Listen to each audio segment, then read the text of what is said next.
So first of all, welcome everybody. I'm Virginia from the Board of Directors of EUPRERA.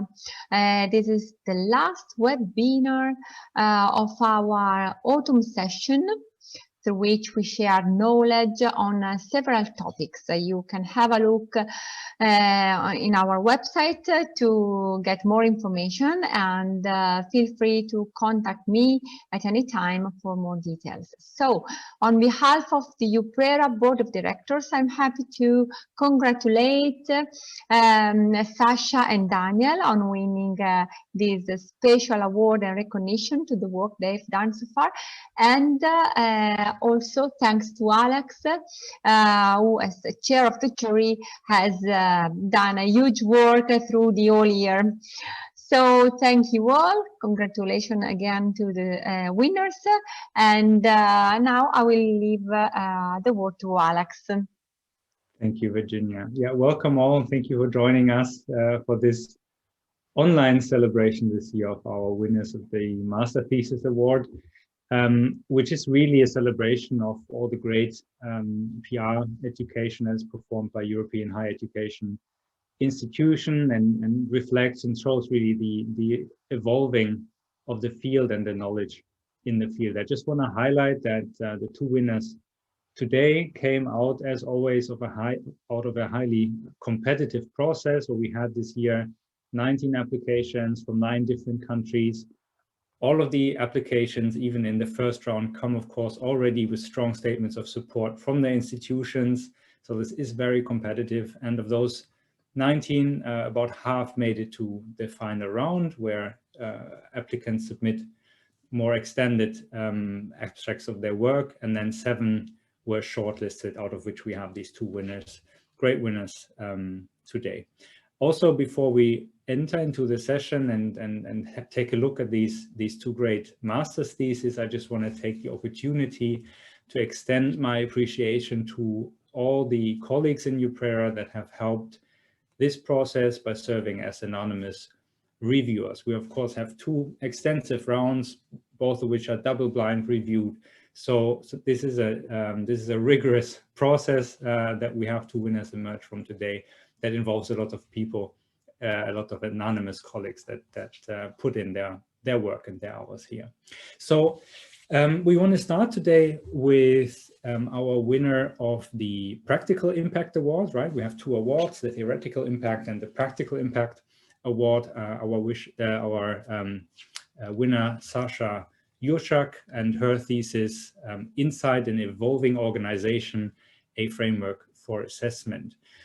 Before we hand the word over to Sasha to showcase some key takeaways, some key nuggets from her great research, I just want to take the opportunity to share some insight from the evaluation committee and the laudation that was composed for this great thesis. So it says here that Jurchak centers her efforts around testing and advancing a practice-based model on organizational change in globalized and digitalized environments. The author not only explores the extent to which the model corresponds with the perception of experts, or the extent to which it can be used to identify meaningful opportunities for growth and change, but delves particularly, and this is interesting for us especially, also into the role of communication in such organizational change. As one reviewer stressed, I quote, "The managerial approach is definitely pertinent. Questioning the agile versus the traditional organizational perspective shows a maturity and a feeling for what matters within organizations," end of quote. Further, Jurchak does a good job in explaining shifts in business thinking, and delivers a very well integrated literature review in her work. The empirical part employs a substantive mixed methods approach to evaluate this model. It includes 10 in-depth interviews, 10 focus groups, a survey with 439 participants. And as one reviewer put it, Jurchak takes, I quote, "strong methodological steps to get into the core of the issue." And the empirics deliver a very well documented and referenced piece of work. Very well done, end of quote. The qualitative results help to detail the validity of each of the components of the model and question their usefulness in guiding organizational change.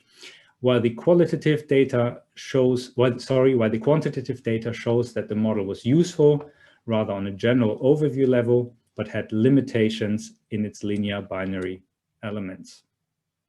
Ultimately, one of the key highlights and main contributions really of Jurchak's work comes exactly from the author's reflection and innovative thinking on these very shortcomings as the author develops forward-looking recommendations to improve the model. Specifically, the alterations are formulated towards more operationally focused models for transition. And here the author suggests flexibility and communication as processes facilitating change, and thus aligns the contribution of the thesis skillfully with important related work, highlighting especially the role of communication in such change. The master thesis, of course, was completed and in the Master in International Communication last year in 2019. Supervisors were Wim Elving and Rüdiger Tillmann at Hayes University of Applied Science and Leeds Beckett University. So warm congratulations on this great work, Sasha, and I want to give the word over to you to present your work to us. Thank you, Alexander. Can everyone hear me? Yeah. Okay, wonderful. I'll go ahead and start the presentation.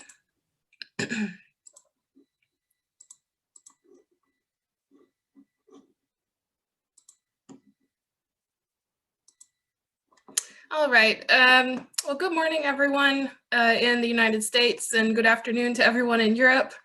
I will be sharing with you, as Alexander said, some key highlights and focusing especially on the more practical aspects of this project, which focused on improving a framework that was developed by consultants to facilitate change in the organizations that they serve. So a quick introduction of myself. As Alexander mentioned, I'm a graduate of the Master of International Communication 2019. When I'm not doing academic or work things, I spend my time hiking and YouTubing, and here I am in my happy place at the end of one of my long hikes. And my professional career has ranged through a number of areas. So I very much like exploring, and the experience in international communication has been an excellent asset. In this presentation, I'm going to focus primarily on the purpose and the design of the research, and gloss over some main findings and recommendations to especially get to the main nugget, which would be a word of advice to other students as well as to organizations who might seek to effect a collaboration like this, because this project is very much a collaboration between myself and the sponsor client.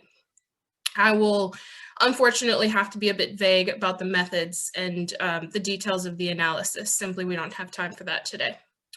So diving right in, the context of this project was initially a contact with a London-based boutique change management consulting firm called Q5 Partners.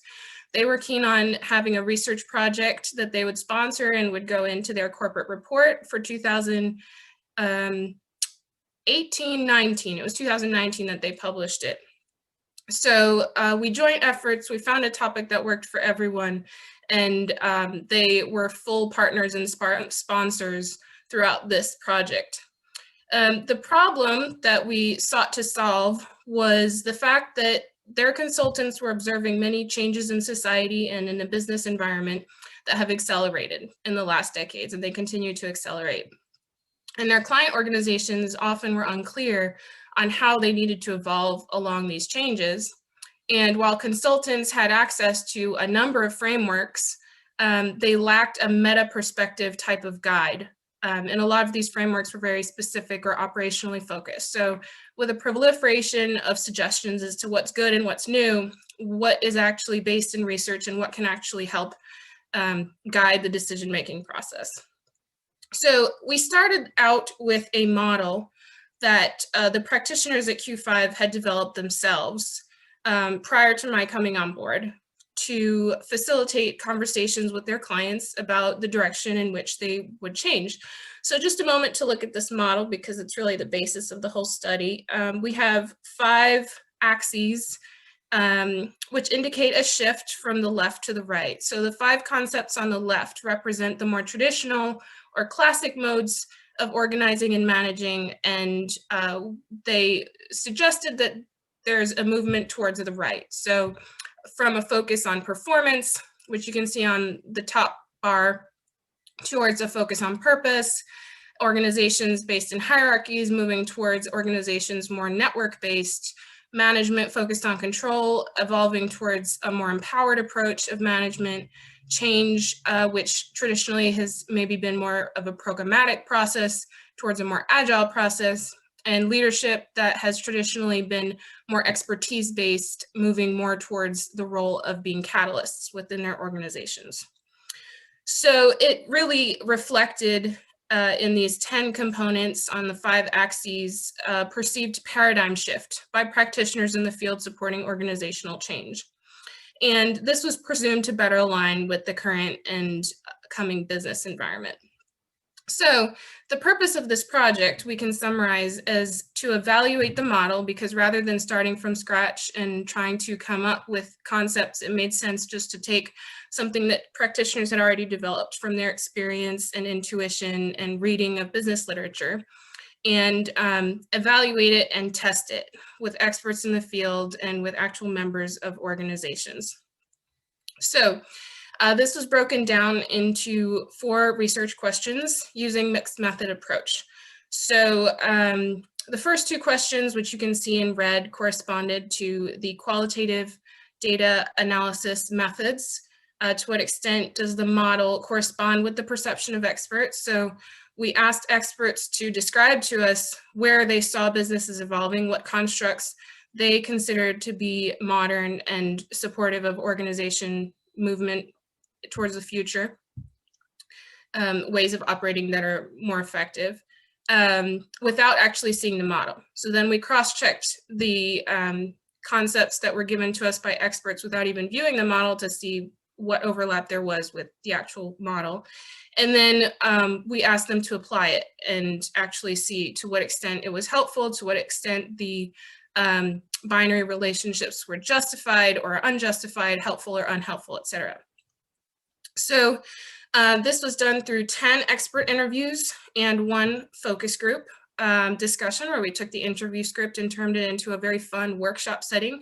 I have a photo here of the workshop that we did where we actually turned it into a series of train tracks and came up with brainstorm ideas of organizations moving from one end of the spectrum to the other.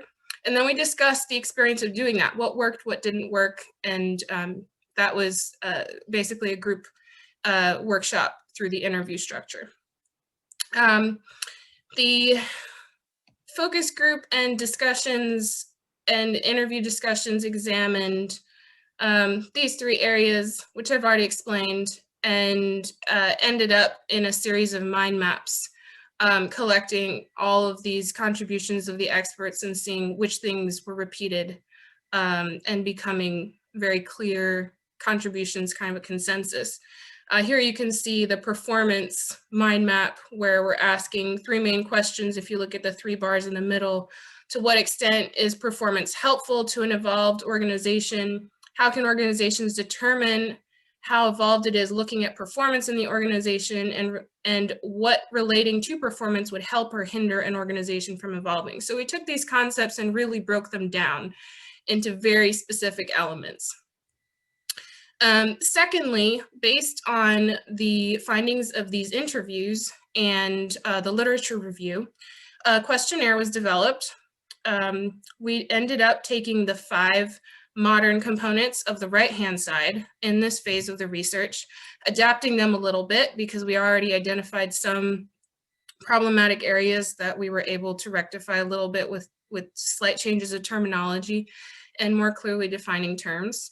And the fun part of this was that it was actually deployed by means of a proprietary application that was built by Q5. So it was very fancy and beautiful and fun to use. So here, I won't go in detail here, but it basically breaks down the structure of the interview. The top section of this chart shows how each of the dimensions, each of these 5 dimensions were examined from 3 perspectives.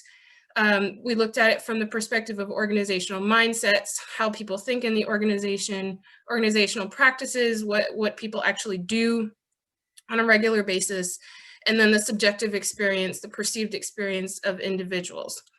And then those same 12 questions for each of the 5 dimensions were also broken down into topic areas, which were then reclustered and analyzed separately. Here I'm showing you the tool that was designed to deploy the questionnaire. It was called the Ergonomics benchmarking tool. It is still live on the Q5 website, so you can see the URL at the bottom of the page, and you could go in and complete a demonstration. They still use this to facilitate discussions with organizations, and it is a data bank that continues to grow. So if there's anyone watching this that is looking for a thesis topic, you may very well be able to contact Q5 and say, oh, I can analyze your data further. See, because there's ever more data coming in as time goes on and they continue to use this tool. So that's a lot of fun. And at the end of the questionnaire, it immediately outputs a graph where you can see each of the 5 dimensions and the different levels of strength for the mindset, practice, and experience component of each one. So this was quite a bit of fun. And part of the way that this project reached the scale that it did is because it was taken in hand not only by Q5, but by the Transformation Alliance, which is a family of consulting firms, and several other sister consulting firms participated in the research and put forth the Ergonomics tool and supported the data collection to the point that we were able to get 439 participants from 54 organizations in 7 sector categories, which as a single master's student would have been very difficult and time consuming to do. So this is part of the strength of having a very strong corporate sponsor partner that would really support and deploy the research as well. So lastly, bringing in the role of communication, it was almost like in hindsight where we've had all these discussions about organizational change and these different components, we can then say, okay, what communication topics have organically arisen out of this conversation? Rather than focusing it on communication and making it about communication from the outset, we can say what has arisen from these discussions without directing it immediately to communication. So all of the data collected previously was then analyzed, focusing on the communication topics. And I will skip this, which is the collection of the qualitative analysis for each topic, and then just a tidbit of the 6 topic areas of the quantitative analysis of each topic. So high-level findings from the study were, on the first hand, if we go from left to right, that the linear binary representation was problematic. There were many false oppositions that were presented, namely the first one where we are opposing a performance-based approach with a purpose-based approach. That was the most heavily criticized because you can have a very strong purpose-based approach as well as a very strong performance-based approach. They're not opposites, and it's not on a continuum. So each one was analyzed similarly. And we were also seeing, as in this example as well, that some of the left-hand constructs, which the model had presented as something to move away from, are still indeed valid, perhaps with some modifications. So some of the terminology was changed to reflect kind of a more revised view of these constructs. The model was seen to be potentially useful in the hands of someone skilled to be able to apply it. The patterns that emerged, we saw a lot of interconnections in the quantitative analysis. All 5 dimensions were significantly correlated with each other. Interestingly, the performance the purpose dimension was less strongly correlated than the rest. So somehow it seemed to be performing kind of on its own with less of an intimate connection with the other 4 dimensions, where looking at the correlation analysis, the strength of correlation was very similar among the last 4. And then interestingly, individual function, so the function of an individual in an organization, the organization sector, and the organization size were predictive control factors using the multiple linear regression. Surprisingly, though, the location of the organization and the individual role was not a predictive factor overall.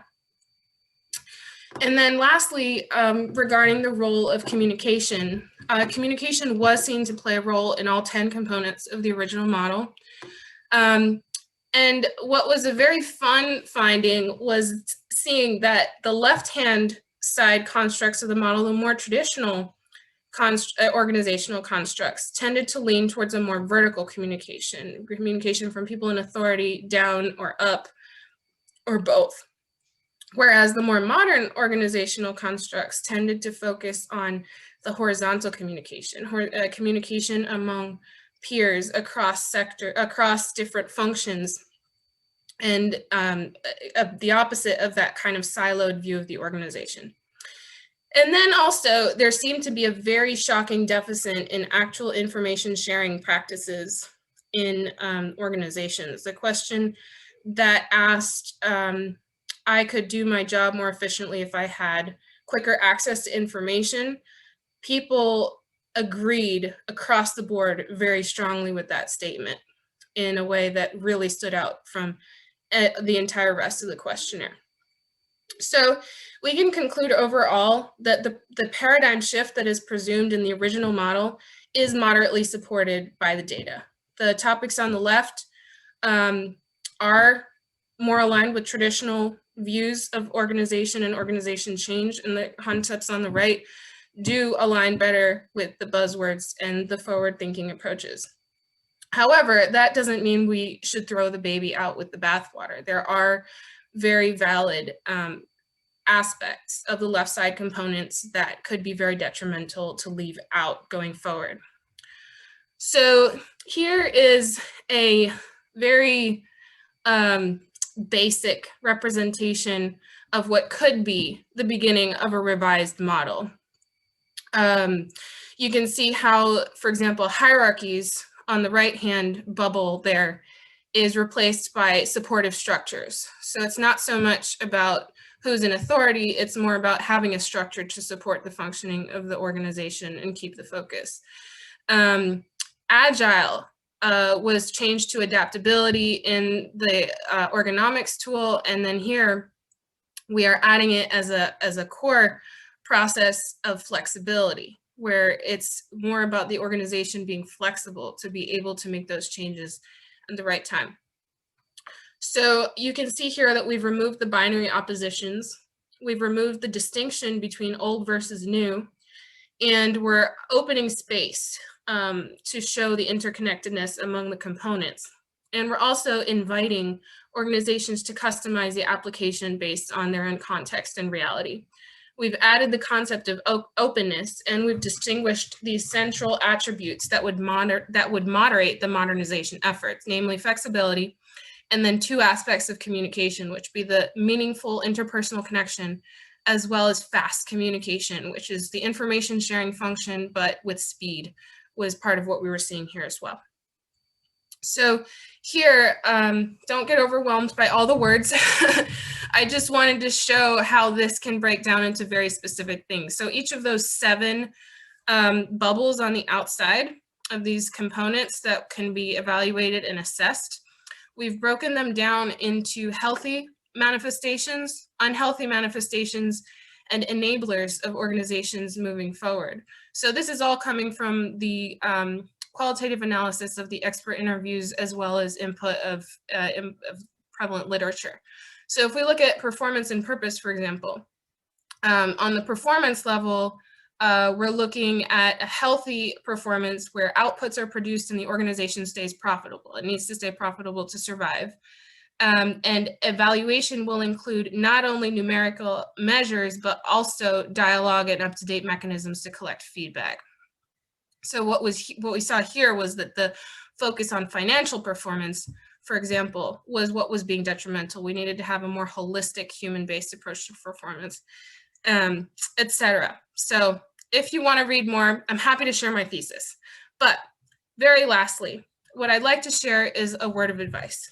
So in hindsight, I would say that there were three main success factors to this thesis. Firstly, as we've said multiple times, it was a very active sponsor organization who had already started a little bit of thinking of themselves and were very much partners in this whole process. They financially sponsored it, they financially sponsored the application, and they created an amazing time and investment of resources, of people who are very talented and experienced in their field, willing to put time into this project and offer their advice, etc.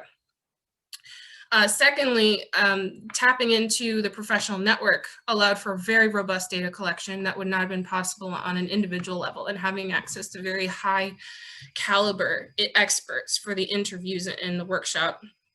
And something that I would have to applaud myself for was having a very solid research methodology at the very beginning. This was extremely difficult because when you go into a business sector, they have their outcomes in mind.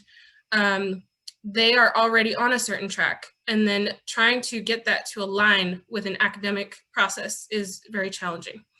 So word of advice would be to find mentorship and find the space and time for unbiased analysis, because being in that business environment, it gets you in a headspace that is not the same as the headspace you need to conduct unbiased research. So it was difficult finding the time, and I would suggest planning for that and getting help for that. Communication planning and project management, can't forget that, and get support, ask for help. It's very easy to try to do it all yourself and burn out, and then get into a situation where it's very difficult to deliver everything that was promised. So get support. And then lastly, for the research methodology, my advice to students would be get the help that you need. I personally didn't have a strong research background going into this project, but as they say, your greatest weakness can become your greatest strength. So I really invested in getting a lot of help from multiple people at this early phase of the thesis proposal. And that really set me up for a project that was a lot more work than I thought I was getting into, but ended up being what it was. So that's everything from me. Please feel free to be in touch. I have my email here, as well as my YouTube channel if anyone would like to follow along on my upcoming adventures. And so back to Alex for the Q&A. Excellent, Sasha. Thank you very much for this interesting presentation. And also, as we have, I think, so many also master students with us in the webinar today, also for commenting specifically on these tensions in such an applied project. I think that was very insightful, really, to hear that. We have a Q&A option in the webinar, so I encourage everybody to go and use that if they have questions, just to punch them in there. We have a couple of questions here that I will select. Just one from for now, because we have to be quick a little bit to also give some time to Daniel's thesis, of course. But the one that I want to pick out here for you, Sasha, is because one unique thing really about your trajectory as a student was also this international background, and then going into a program of international communication. So the question that I want to pick out here is the one that asks for sort of the top line results or insights of this research really for the field of international communication, if you want to comment on that, reflecting on your studies as well. Sure. So when you study international communication, there is a lot of discussion around nation cultures and the different cultural differences from one country to another, how Germans differ from Dutch, and how Italians differ from Germans and how Americans differ from Africans and all that kind of stuff. So you study the different aspects of culture and cultural dimensions, and a lot of that discussion focuses on nation culture. There has been back and forth on that discussion. Is nation culture actually that much of a defining factor? Yes, it is. No, it isn't. But in this way, and you have so many different overlapping aspects of subcultures from your organizations and your communities and all the different groups of people that you're a part of.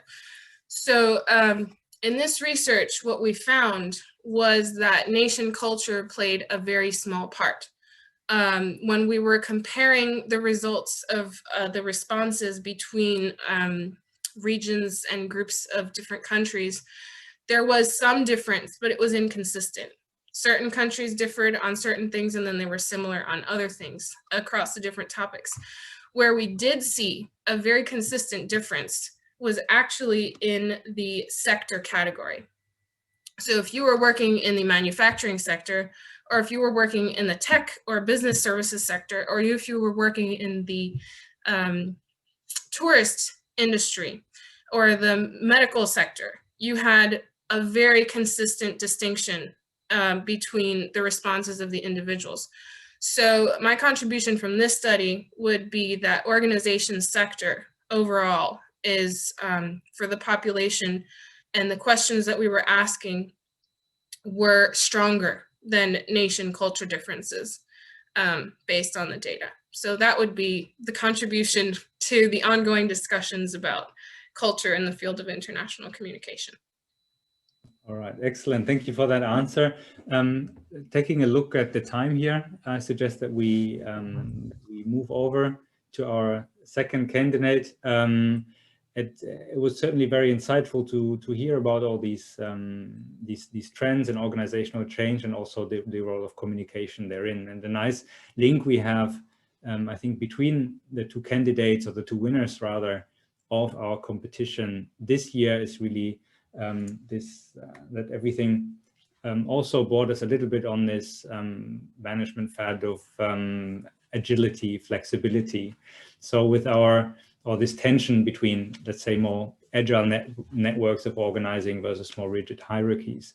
So as we move over to our second winner of the day, for the Theoretical Impact Award, that will certainly pop up once more in a different context, and that is that of work stress. So I'm very pleased to have Daniel Ziegele here as our winner of the Theoretical Impact Award with his thesis on work stress among communication professionals, a comparative study between Germany and the United States. And as I did with Sasha, I just want to take a moment in the beginning to honor your great work by quoting a bit on reciting a bit from the evaluations that you got from the jury, from the evaluation committee, which says the author aims to further our understanding of work stress and communication management.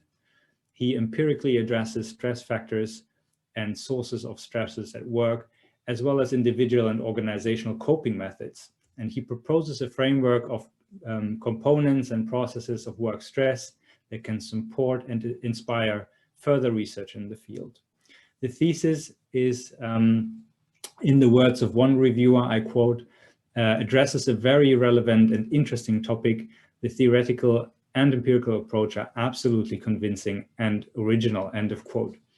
In his empirical study, Ziegele employs a qualitative design focused on professionals in communication agencies, both in Germany and the United States, also comparing between top management and younger professionals, conducting 40 in-depth interviews, transcribing well over 1,200 minutes of audio, which are subjected then to qualitative content analysis. And in his work, Ziegele reveals, just as some examples here, not only major misjudgments between seniors and juniors about stress factors of the other group, but his data also suggests that common organizational coping efforts such as fitness, wellness, and health programs are not invariably useful here.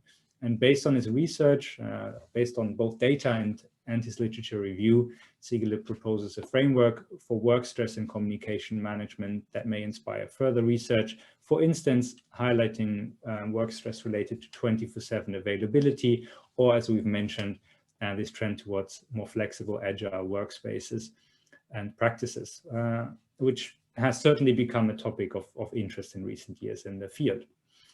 In the words of one reviewer, again, I quote, "The results contribute to a better understanding of working conditions, collaboration, internal organizational practices, and job satisfactions in communication management.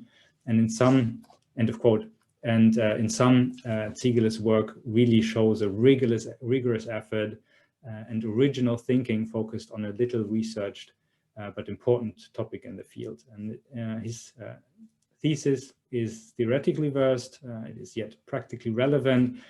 And as one reviewer put it, again, I quote, "I would like to emphasize that this is a laudable work. I can see that the author spent a lot of effort and work hours and can and should be proud of his result." And the jury could not agree more here. The work was conducted or came out of the Communication Management Masters at Leipzig University and was supervised by Ansgar Zerfas and also Schwanmeng of University of Georgia. So congratulations, Daniel, on this great work. And I want to hand over the word to you to present us some of the top line results really of this, this excellent research.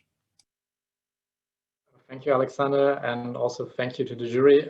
It's a great honor to receive this award, especially as I continue to work in academia and research at Leipzig University. It's great recognition by a very important scientific community. And I'm also happy to have the opportunity to share some of the insights. As Alexander said, with 1,200 minutes of audio and a lot of questions, there is a lot of data. So I decided to put a focus today on the results. Work stress is by far no new phenomenon. Jobs have always been stressful, and jobs in the communication sector has, of course, been stressful ever since.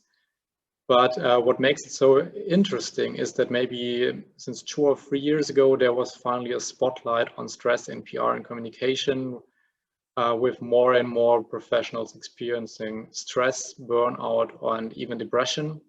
And this led to a public discussion in the industry. But to start with, there is the question, what is work stress? And stress and work stress has been researched for decades in other fields like biochemistry or psychology. There is a vast number of definitions. And a very brief definition that describes the phenomenon quite good comes from Lazarus and Folkman, who are both psychologists, who say that it depends on 2 aspects. First, if a person has a feeling of being tense at work or while doing work-related activities. And second, if a person has no available resources to manage it.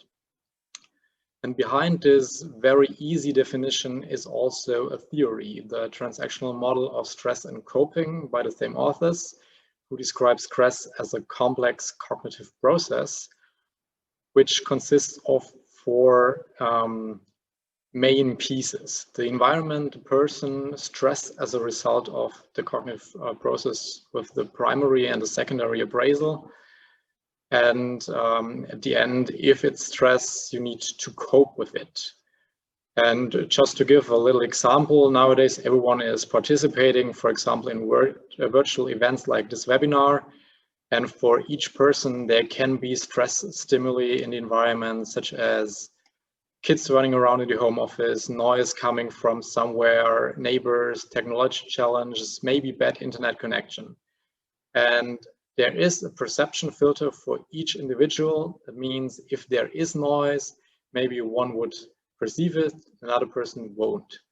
And if you perceive it as noisy, you will have this interpretation of noisiness if it's irrelevant for you because you always listen to music and have headphones on, or if it's dangerous. And if it's dangerous, you have to see if you have the resources to manage it. And if you have insufficient resources, Lazarus and Folkman define it as stress, and you need to find strategies to overcome stress, which they define as coping. I used this theory behind in the 4 aspects to structure my literature review, and went into the scientific discussion and communication management and went through the 4 pieces. For example, first, the environment sufficiently researched from what I found. For example, we know a lot about the industry, about structures, and so on. And the same applies also for the person, to the communication managers. Here, a lot of knowledge is available about traits, about competencies, but also about the demographics. Third, we have stress coming from the first and secondary appraisal, where we do know some, but I would say it's quite insufficient, because in 2018, the European Communication Monitor and later also the North American and Latin American American counterparts found that there is a lot of stress in the industry. They asked the same question with the same definition, how much professionals agree or disagree with the following statements, and during their work days, 39% feel tense or stressed out at work. On the other hand side, only 34.6% say that they have sufficient resources to manage it. If we count it together, we come at around 1/4 or a little bit less of professionals who say that they have serious stress, which is again an approval of why it is such an important topic. We have this discussion in the industry, and also the scientific results show that this is quite a problem. And what the ECM also did is that they looked on stress factors, and they had a number of stress factors provided, and the participants could choose which fit to their work. And I do not want to go further into this. I just want to show this, that there is some research, but when we go to coping, there was not really a basic definition or a discussion. So I came to the result that there is no specific scientific definition until discussion until 2018. But the good thing is we have first hints with whom we can work with. And so my objectives of research were to identify stress factors and the sources behind them, to analyze individual and organizational coping methods that are used for overcoming stress. And in the end, the goal was to provide a theoretical framework that can prosper the scientific discussion. And as I want to focus on the results, just very quick, an overview about the research design and methodology. As Alexander said, I used the qualitative approach with interviews with 40 communication professionals from agencies with a 2-level comparison. So I had the junior-senior comparison and also the comparison between Germany and the US. So 10 people in each group. And I worked with an interview guide covering all relevant objectives. So I asked for top stressors and their sources using a critical incident technique, which is a creative technique to bring situations in mind of the interviewee and then talk about the stresses and sources and the whole context of when and why it happened. Also, I asked about individual coping, so personal approaches and how happy they are with their personal stress management, and the organizational coping, including all programs and offers by the agencies. In total, it was a transcription of 1,200 minutes of interview audio recordings and then a qualitative content analysis. So the results that I brought today are split into these 3 questions. And I want to start with the first question of what are communication managers stressed about and why? And based from the many situations and many answers I got from the professionals, I could cluster these stress factors into these stressors, and the most mentioned one was responsibility for clients and projects, which is typical for the agency environment, which would probably be a little bit different if I would ask communication departments. But I want to highlight the differences between junior and senior level, which is quite interesting because there are some stressors that only apply for seniors and some that only apply for juniors. And for seniors, the most mentioned ones, the top stressors, were responsibility for people and teams and long-term agency success, as well as the work-life balance. And for junior professionals, we had, for example, time pressure, setting priorities, but also salary. And based on this comparison, two things become quite clear. The first thing is that if you come on a top managerial position, your stresses are more narrow. So you have to care about people in the agency, you have to care about the financial numbers, but you also have to care about your private life, because this will take a lot of your time at work and with work-related activities. And on the other hand side, we have the juniors who have to find their way into the industry, who might have lower salary, but also less tasks in their private life. But they are always under time pressure, as they need more time to get into tasks, into briefings. They need to learn how to work in teams. And of course, they are not in the mode where they can set priorities easily, because they always get tasks from the managerial positions. So this is the first level comparison. I also compared Germany and the United States. Here we have less differences, which is, I think, quite obvious, because the agency industry is quite similar in different countries. And it's also one reason why I choose Germany and the United States, because they're both very industrialized and professionalized countries concerning the agency environment. But also here we have at least some differences. For example, responsibility for clients and projects in the US, work-life balance, or also career development, which was in the US more often mentioned than in Germany, and the other applies for high workload and setting priorities. And what some of the interviewers mentioned is that this has to do with the culture and also the expectations with agencies. So in the US, there is the expectation that agencies really serve the client, and in Germany more that they try to position themselves as partners, so that they discuss on the same level.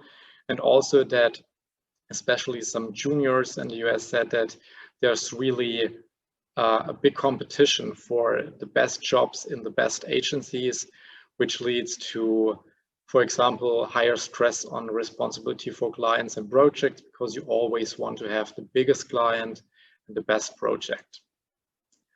With all those stress factors, you can break them down into three areas where they come from. It might be the individual level. If you have a lack of skills, or you have to define your job roles, or even if you have a lack of salary, this might be stressful. On the level above, we have the communication management industry and the organization, the agency, with clients, with leadership, which might be stressful. And of course, the societal level is also one factor. For example, with the Corona pandemic, this is also a factor which affects the workplace well-being and stress. The second question was, how do communication professionals manage stress? And here we also found that this is a very individual part. I just brought some of the techniques that were mentioned. We see some were more often mentioned, some were less often practiced. This doesn't mean that one is better than the other, because it can work for each person differently. But the most used techniques were, not surprisingly, communication in communication agencies, that they share their feelings, their experiences with partners, families, friends, or colleagues. Distancing can help, meaning, for example, heavy exercising, backpacking, spending family time, which was quite successful among the seniors professionals, is positivity, that they see stress as something positive, that they say they can motivate themselves. The job is exciting through stress, but it must be on a healthy level, obviously. and thoughtful planning were the more used techniques. The problem here is when we see it, that not everyone will be able to use those techniques. So you have to find your own way, your own approaches, because you only can communicate with your colleagues if you have good relationship with your colleagues, and you can only communicate your problems, your stress with a partner if you have one. So each professional, and this is the quite difficult part for junior professionals, is that they have to find their own way. And the last question, the third question, is how do organizations, here agencies, help to manage stress better? I found in the interviews quite a lot of available offers from the agencies right now, focusing on fitness health related activities such as yoga classes, such as mental awareness, such as healthy food, for example, these vegetables and fruits you can find everywhere in agencies, and also cultural programs where they try to raise awareness that it's okay to be stressed, it's okay to talk with your supervisor that you have too many projects at the moment. And again, I try to cluster it into 3 different areas of offers and programs by agencies, which first affect the structures. So coming back to the topic of agility, there were some agencies who implemented agile structures that help to reduce stress. Then you can bring in programs which might be skill training, training on mindset, mental health, and then also compensation. For example, these wellness programs, home office, flexibility, all of that. And the precondition that it works is knowledge and awareness, obviously, because if you're not able to talk about stress, none of these projects or programs will help. And what we also see, which is quite problematic, is that there is a strong focus on the area of compensation and convenience. And I will show why this is problematic in just a second.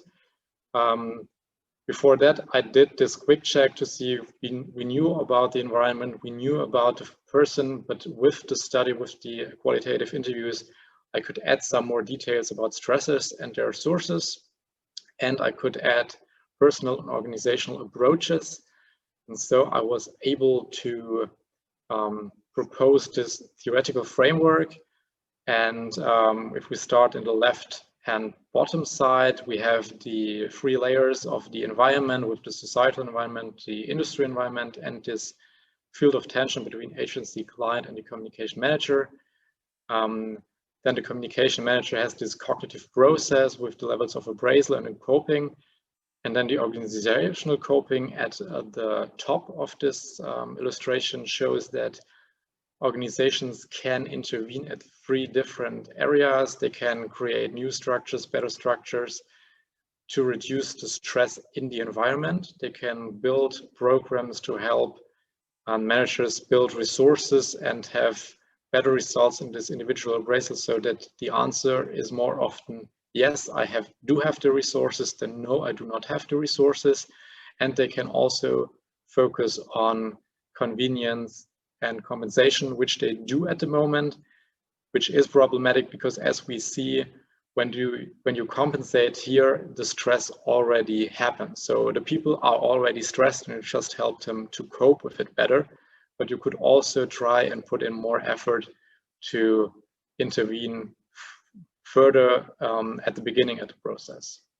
So just this quick overview from my side, and thank you for being part of the session, and I hope we have some questions now, maybe towards stress or also towards the thesis.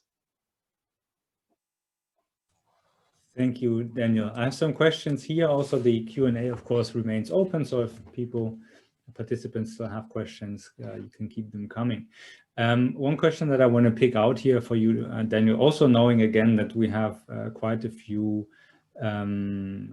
people here that will graduate not too long, so they're looking at the job market. So some questions that might be specifically relevant here for this group is also, you know, if working in communications is popular, which we see in student numbers in programs. It's pretty stable, steady increase. So if work is stressful, why do still so many people are interested in the domain? Can you comment about that a little bit? Yeah, that's a good question, because all of the participants said that they want to stay in the PR profession, so none of them were, I'm stressed, I want to leave. I think stress makes this job exciting. It never gets boring. And especially the senior professionals who are in the industry for 30 or more years said that this is the special thing about the job. Each day is different, each day is good. You just have to try to see the positive aspects of the stress. And as I mentioned, some stress is always good, but you have to see that it's not getting on an unhealthy level. So of course, it is an individual process. You have to find individual solutions, but I also would suggest that this is important for the agencies, that they do whatever they can to provide the best structures, to give, especially to junior colleagues, the right training on skills, but also, as one interviewee mentioned, training on how can I talk to my supervisor about stress? How can I talk to them saying that with my 4th or 5th project, it's just too much, and it's not getting better and better. And I think if we're on that level, the stress might be very good, because it might be exciting, it might be useful to be motivated, but it's always a balancing act to keep the balance between stressed out and being stressed as being motivational. All right, excellent. And before we close, maybe that one more question that came in, and also find this interesting about your project specifically. How did you manage this project and the research organizing between working in the US and in Germany? I think that's a great question there. Just to close off, just 1 minute answer before we close this. Yeah, if you said my supervisors were Ansgar Zerfras in Leipzig and Joan Meng in Georgia, and I also spent a few months in the US. So she and her team helped me a lot to get the contacts in the US, especially in the New York area and in the Atlanta area. So I'm very thankful for this opportunity, but I would guess it's quite complicated to do a two-country comparison if you're not able to be at least for a few months in this country and also get in touch with the culture and the working culture and speak with those people. So I had the opportunity to spend half of the time of my thesis in the US at the University of Georgia and the rest of the time at Leipzig University. Excellent. I think what really shows in both these theses is how well both of these our candidates did here in networking around their thesis and embedding themselves really in a successful and supportive network around their research. I'm very glad to see that. We're at the end here. Congratulations again to our 2 excellent winners here. To everybody who's in the session, if you click out now of the session, you'll go to, I think, a very quick survey on the EUPRERA webinars. Ask you to please just use that to give some feedback to EUPRERA about the webinar series. I thank everybody here, everybody who came and listened to the webinar today, and wish you a great rest of the day. Thank you, Alex. Thank you, everyone. Thank you. Bye-bye. Bye. Bye.